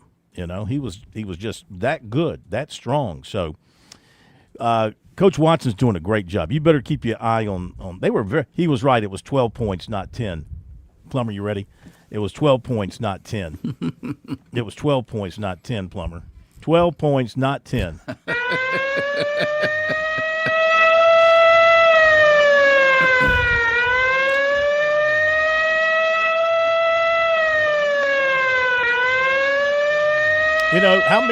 How many hosts, this is why I'm a great golfer, because Do you enjoy golfing, Phil? It's golf. But when you play golf, you call fouls on yourself. You invoke the rules on yourself. Maybe you do. No. Well, because you cheat. I've never cheated Look, a if day you in my cheat life. in golf, you'll cheat in life, Plumber. Just remember that. If you cheat in golf, you'll cheat in life. You'll cheat on your wife. And like Tiger Bryan says, happy wife, happy life. Remember that. Is that what he right says? about So that. don't cheat in golf. That's a poor indication of one's character. I'll keep it in mind next time I go golfing. What's the total? 61. And this is that's the first one of June, isn't it? It would be, yeah. But so you're not paying. I have to call it on myself. You should be paying attention. The past 3 months, there has been 9 in each month. Okay, we're consistent. We are consistent. Well, February we had 22. February was a tough month. It was a tough month. And a short month, too. January there was 11. That was a tough month. February, boys. Cold and rainy, and basketball was USC basketball was terrible. Weren't we in like one of the Basketball was worst droughts in South Carolina history in February? I don't know. I'm pretty sure we were. Yeah. Corn, you have 50 of the 61 errors. I for believe Sports in Talk. being first. If you ain't first, you last. Don't forget that. I Wouldn't came up you with rather that. be last? In most things, well, no. In some things, you want to be last in. We'll be back. On Point Weather, brought to you by our friends at Palmetto State Armory. On 107 The Point. Here's tonight's forecast. Clear and cool overnight, the low dropping down to 54. Tomorrow, a beautiful stretch of weather. We start with sunshine all day, a high reaching 81. It's more sunshine for Thursday, 85 the high, and again on Friday with a high temperature up to 88. For the weekend, a blend of sunshine and clouds, highs around 90 both Saturday and Sunday. I'm Cal Moss with your On Point local weather. Hey y'all, this is Ted from Flight Deck Restaurant. We'd like to invite you and your family to dine with us. We have a great menu that's sure to please your whole family. We have fresh cooked burgers, big juicy wings, blue plate menu featuring country cooking, oven baked hoagies, fresh crisp salads, authentic Greek food like gyros, souvlaki, and baklava. We also carry 20 different premium cheesecakes and pies. Flight Deck Restaurant also has an arcade with 30 different games like Star Wars, Batman, Skee Ball, Bass Wheel, Pac-Man, Galaga, and so much more. Flight Deck, your favorite family restaurant. Thanks y'all and God bless. News launch with With SRN News, I'm Keith Peters in Washington. Secretary of State Marco Rubio says he's optimistic about the potential for a resumption in nuclear talks with Iran, despite a shaky ceasefire in the war that's looking increasingly in doubt. Rubio told lawmakers Tuesday the Iranians have agreed to negotiate on nuclear points they had not been willing to address in the past. Israeli drone strikes on southern Lebanon have killed 11 people, including a man along with his son and daughter. This comes a day after President Trump said Israel and Hezbollah agreed to reduce fighting. Another round of ceasefire talks between Israel and Lebanon began today in Washington. Hezbollah continues launching projectiles and drones toward Israeli soldiers and civilians. On Wall Street, the Dow up by 228 points. The S&P advanced 9. More details at srnnews.com. These days, it seems like every roofing company says they're local. But here's something most homeowners don't know. In the last couple of months, 5 roofing companies in the Midlands have been bought out by venture capital firms from out of state. The trucks may still drive around your neighborhood, the ads may still say locally owned, but the truth is, the people making the decisions, well, they're answering to the man in another state. At Bergen Roofing, they answer to someone different. You, the homeowner. They're locally owned, locally operated, and they're man enough to stand behind their work with a detailed 31-point roofing inspection checklist that ensures that your roof is done right. And here's something you don't hear much anymore. They won't take a penny. Well, all right, they don't even make pennies anymore, but they won't take a dime until you approve the finished job. That's the Bergen way. No corporate investors, no out-of-state bosses, just honest roofing done right. If your roof needs repair or replacement, call the company that answers to you. That's the Bergen difference. Truly your neighborhood roofer. Call Bergen today, 798-ROOF. That's 798-ROOF. Hi, I'm Alicia Kaufman Quinton. My daddy, Billy Kaufman, opened Kaufman's Meat Plant at our present location in 1955. My family still works hard every day to ensure fresh quality cuts of beef, pork, and poultry. How about a tasty T-bone, ribeye, or New York strip steak? But to order at Kaufman's Meat & Place, just look for the signs near the intersection of US 1 and I-20 in Lexington. Call us at 356-0076 to place your order. Kaufman's Meat & Place, when you want the very best your money can buy. Nothing better than a Saturday night in Casey, West Columbia. It's the return of Rhythm on the River, proudly presented by the Greater Casey, West Columbia Chamber and Prisma Health. Come out to the Savage stage at Savage Craft Aleworks on Center Street this Saturday and give a listen to Van Morrison tribute band One Irish Rover. It's family-friendly and pet-friendly. This year, we even have pop-up bands of various local businesses. For more information on this and all events, check out cwcchamber.com/Rhythm on the River, and we'll see you Saturday at Rhythm on the River. At Palmetto State Armory, we offer the largest selection of guns and ammunition at unbeatable prices. Our knowledgeable and friendly staff are here to provide personalized assistance, ensuring you find exactly what you need. If you enjoy outdoor activities like hunting, camping, or hiking, our clothing and outdoor gear collection has got you covered. We also feature an exceptional indoor range facility where you can experience the thrill of shooting in a safe and controlled environment. Visit us today at PalmettoStateArmory.com or your local retail store. Palmetto State Armory, American made for life. Hey everybody, I'm David Jolly with South Carolina Insurance Brokers. I'm from Lexington. I live here, work here, play here. Ever feel like just a policy number with those big national insurance companies? It's time for a change. As your independent agent, I don't work for one big insurer. I work for you. I shop top carriers to find you the better coverage at a better price. Don't wait for a claim to see if your agent cares. Call me, David Jolly, at 803-380-8877 or visit scinsbrokers.com. When you think of insurance, I ask that you think of me, David Jolly.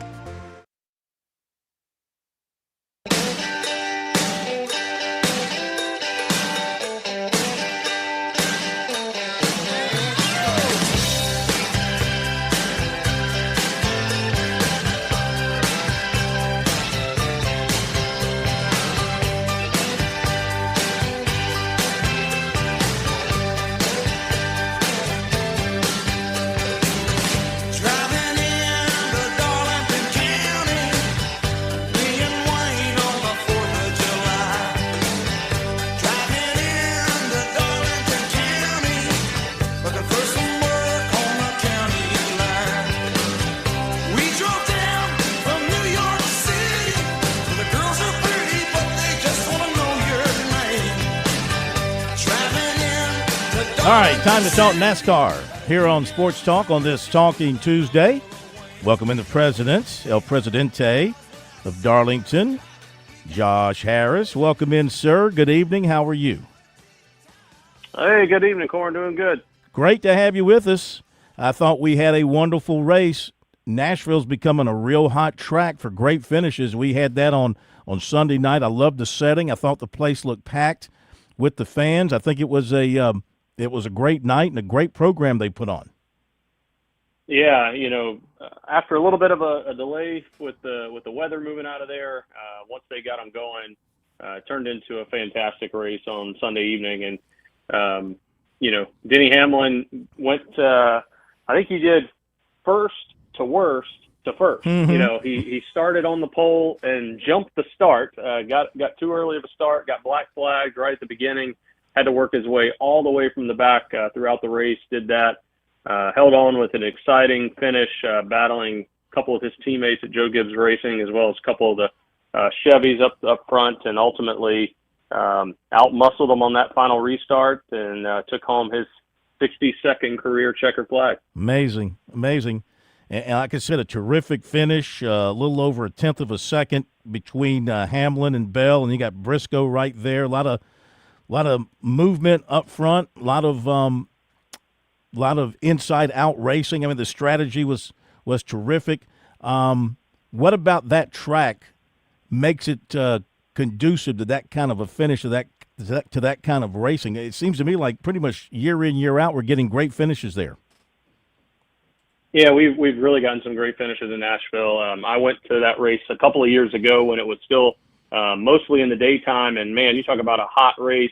Battled through a little bit of rain delay in the middle of it and ended up finishing at night. I think, this year, couple big changes, they did put some it's called resin around the surface to create a even more of a second groove, which I think really helped in all the races that ran over the weekend. It's a concrete track, so a little different, more like Dover in that regard. And, just the way you can widen out, the addition of the 750 horsepower package, the lower downforce, I think it all created a great recipe for some really good racing. And any time you get one of those late cautions and the field gets pulled back together, you get a late race restart. It's always exciting. And I think, going around the first lap, coming to the start finish line of that restart, you had all three of those Toyotas side by side.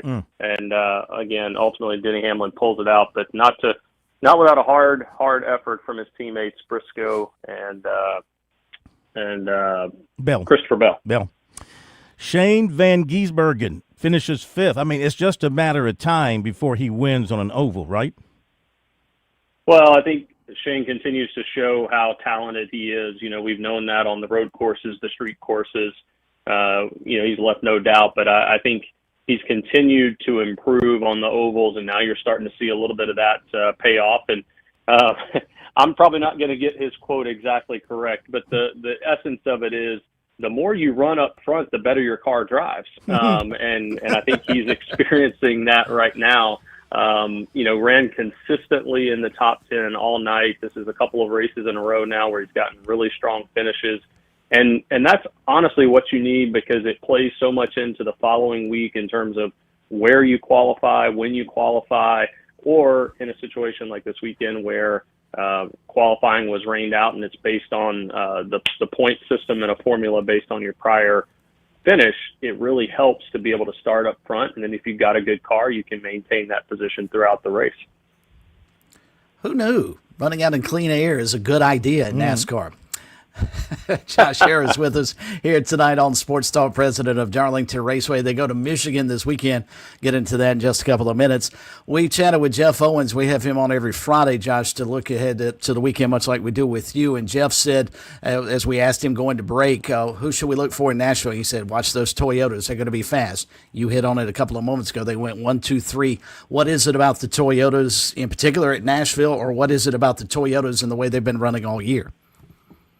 Yeah, I think it's been pretty consistent for the entire season. Obviously, Chevrolet, we've talked about, has a new body this year, and it typically takes a little bit of time for some of the teams to figure out, where they can really maximize the speed. And then on the Ford side, we just haven't seen the same consistent speed out of those cars that we've been accustomed to. So right now, all the Toyotas, whether you look at Gibbs, whether you look at 2311, Legacy Motor Club, they're all running fast, and then you've got really talented drivers on top of it. So in my opinion, until otherwise noted or someone steps up and shows consistently that they can hang with them from a speed standpoint, I'm gonna say the Toyota's gonna show up every week and probably be some of the favorites. Especially as we go to another fast track 2-mile oval at Michigan, where you can get that, you can spread out, that you can get out of that dirty air and really make some moves there. You talked about Michigan. You also talked about the Fords as they go up there. And I always like the races in Michigan. I think they're a lot of fun. But in terms of Ford, they put a lot into the race weekend in Michigan, understandably, because they're right in their backyard. Is this a week maybe they finally figure some stuff out, do you think, as a team? I know for all the Fords going to Michigan, being that close to Detroit, it's always a big weekend, a point of emphasis. Even going way back, that track was built by the Penske organization when they owned racetracks, and so it's a place that I know is meaningful for them. I look for a guy like Ryan Blaney to be fast. Joey Logano was running up in the top 10 some this past weekend. Austin Cindric got caught up in a wreck. Barry got caught up in a wreck, and you go down the line with the Front Row Motorsports teams. There at the end, you had Zane Smith potentially trying to hold on to that race in a fuel mileage effort. So I think Ford's going to put a lot of effort behind this weekend. I wouldn't expect them anything less than show up with their best. I also think a guy like Blaney's had been bitten a little bit by some slower pit stops and some trouble on pit road. So that's another area they're working closely to improve because it's a total team effort. You got to have a fast car, but you got to be able to get on and off pit road quickly and efficiently as well. So as we look down the road to September, Labor Day weekend, Cookout Southern 500, first race in the playoff. We got, this is the 1st of June. We got June, July, August. So we got 3 months. We got 3 months of rain. We got 3 months of heat. We got 3 months of sand blowing across the track. What does this time of year do to the track between now and when we get to the race?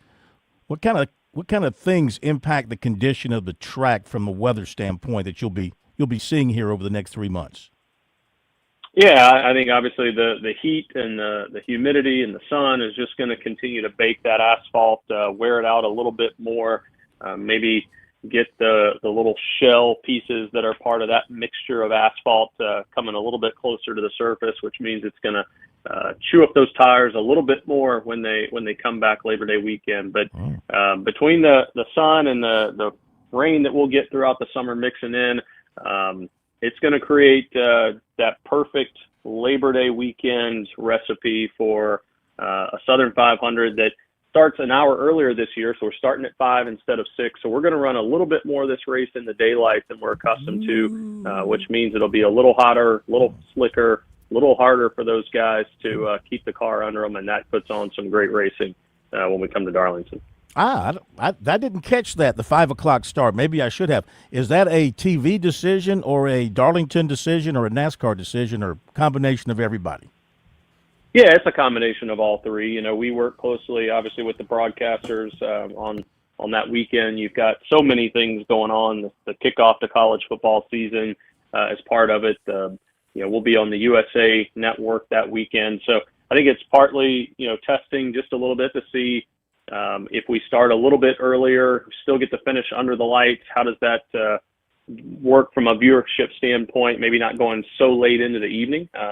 And for us at the track, I think it helps get our fans out of there about an hour earlier. So I think it's a win for everyone. Still going to get that beautiful sunset going down outside of turn 3 and 4 as we approach the evening, and then we'll finish under the lights, which is always exciting. Yeah, but if you're a driver, that means you're going to get more of that beautiful sunshine right in your eyes going down the backstretch, right?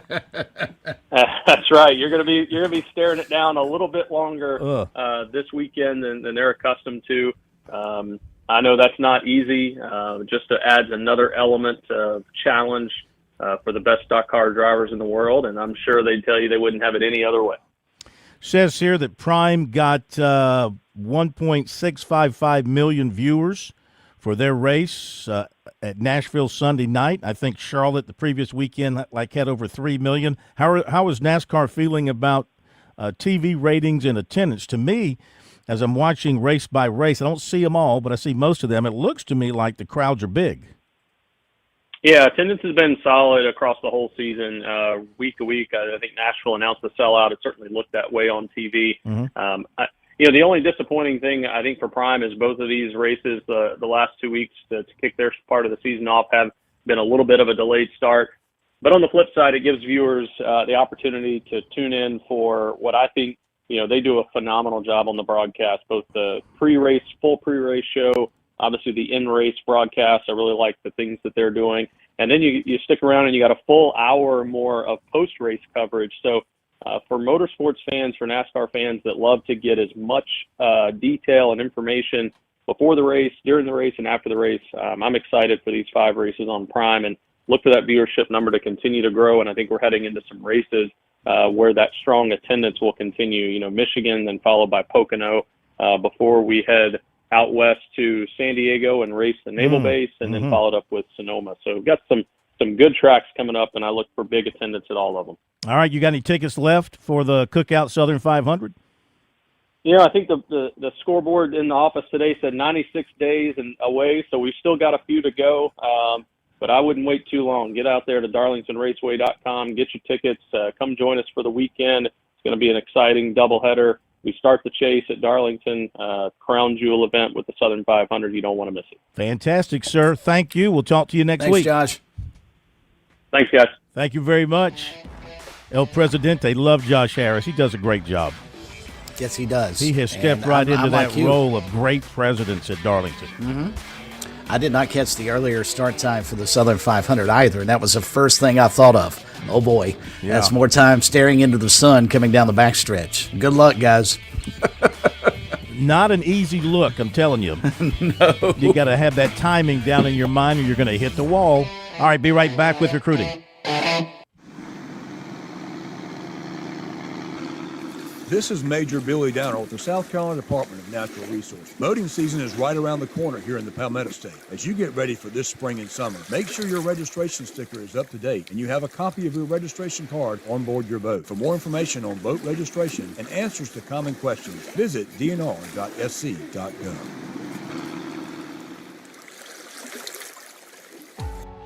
There's people that go their whole education without having an African-American teacher. So when I received my lottery-funded life scholarship, I knew I wanted to choose a school that had the Call Me Mr. program. Their mission is to recruit and retain teachers to be those role models for students in underserved areas. And that's what I want to do for my students. More role models means a better South Carolina. And a better South Carolina means a better you. Visit sceducationlottery.com/betteryou.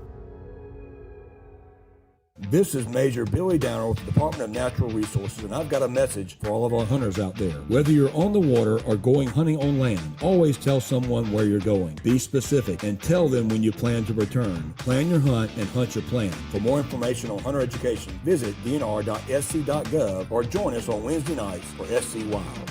Download the free Go Outdoors SC app from SCDNR, buy licenses, report harvests, and carry everything digitally right on your phone. Go Outdoors SC. Effective training is not just about lifting heavier weight. It is about producing force with control. The Tsunami Bar was developed in 2012 to enhance high-intensity workouts while helping reduce joint stress. Its flexible design creates controlled oscillation, requiring your muscles to stabilize and work together throughout each movement. This promotes greater muscle activation, improved balance, and stronger functional performance. Tsunami Bar Sports is committed to continuous improvement, delivering dynamic training tools for individuals at every fitness level. Whether you are focused on long-term strength, injury prevention, or improving rotational stability for sports like golf, Tsunami Bar training supports total body performance. Discover more at TsunamiBarSports.com. Visit TsunamiBarSports.com. That's TsunamiBarSports.com. I'm attorney Jim Corbett. I'm not a case manager.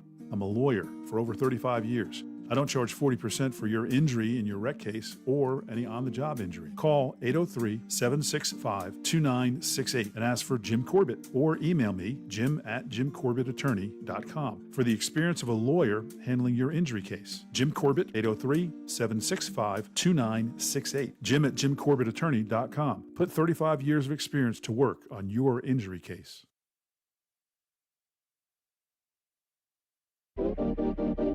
The Sports Talk Recruiting Report is sponsored by Seawell's Catering.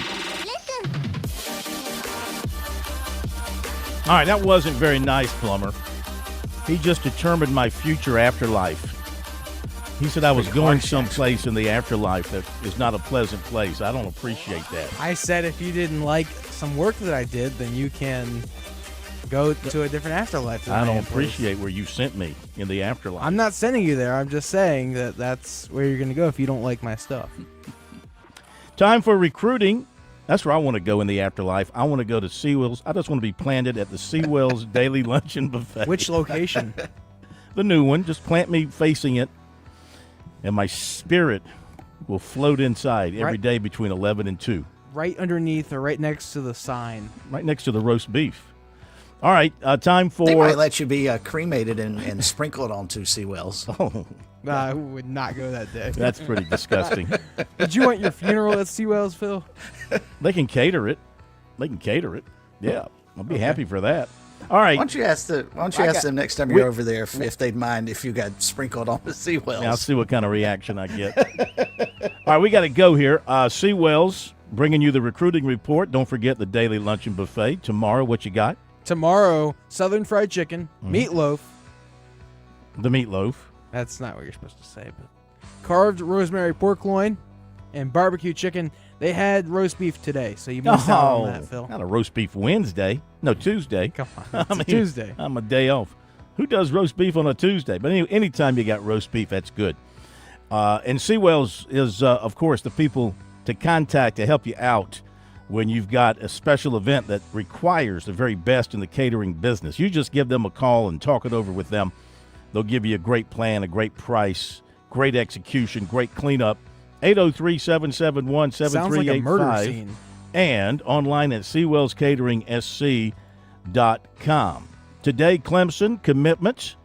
Number 1 of the day, place kicker punter, Bradenton, Florida, Brandon Galloway, 6'4", 195.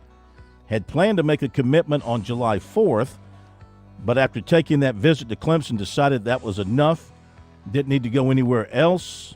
Auburn, Tennessee, and West Virginia were going to be his other visits. He told us going into the visit how Rich Bisaccia, impressed with him from his NFL days, and having a chance to be coached by him was something that was big. He's got a big leg, number 1 punter, number 3 place kicker in the country. In spring practice in April, he hit a field goal from 63 yards. Also, the Tigers this afternoon, defensive end Jaquan Rogers, 6'3", 220 of Birmingham. He's the third of the 6 defensive ends who visited over the weekend to announce a commitment. He had other official visits scheduled with Arkansas, Georgia Tech, and Colorado, plus offers from Memphis, Mississippi State, Florida State, and Southern Miss. 56 tackles and 14 sacks last season. And he is the 21st commitment for the Tigers, the 9th on the defensive side. South Carolina target defensive end Frederick Ard, 6'5", 231 of Orlando, committed to Texas A&M. He made an official visit to USC the first weekend of May. He also visited in March. And for a game last season, many thought the Gamecocks were going to be the pick. But when they visit Texas A&M, Texas Tech, you hold your breath. If you think you're the leader going in, you ain't the leader coming out. Another South Carolina target, defensive end Success Wabude of Athens, Georgia, committed to Georgia Tech.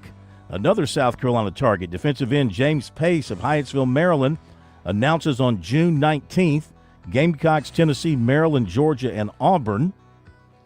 Clemson offered 2028 linebacker Jay Shell, 6'3", 215 of Raven Gap, Georgia. South Carolina offered wide receiver Joseph Gibbs, 6'2", 185 of Burlington, North Carolina. He was in camp today. 2028 wide receiver Tucker Engert, Raven Gap, Georgia, was at Clemson on Monday.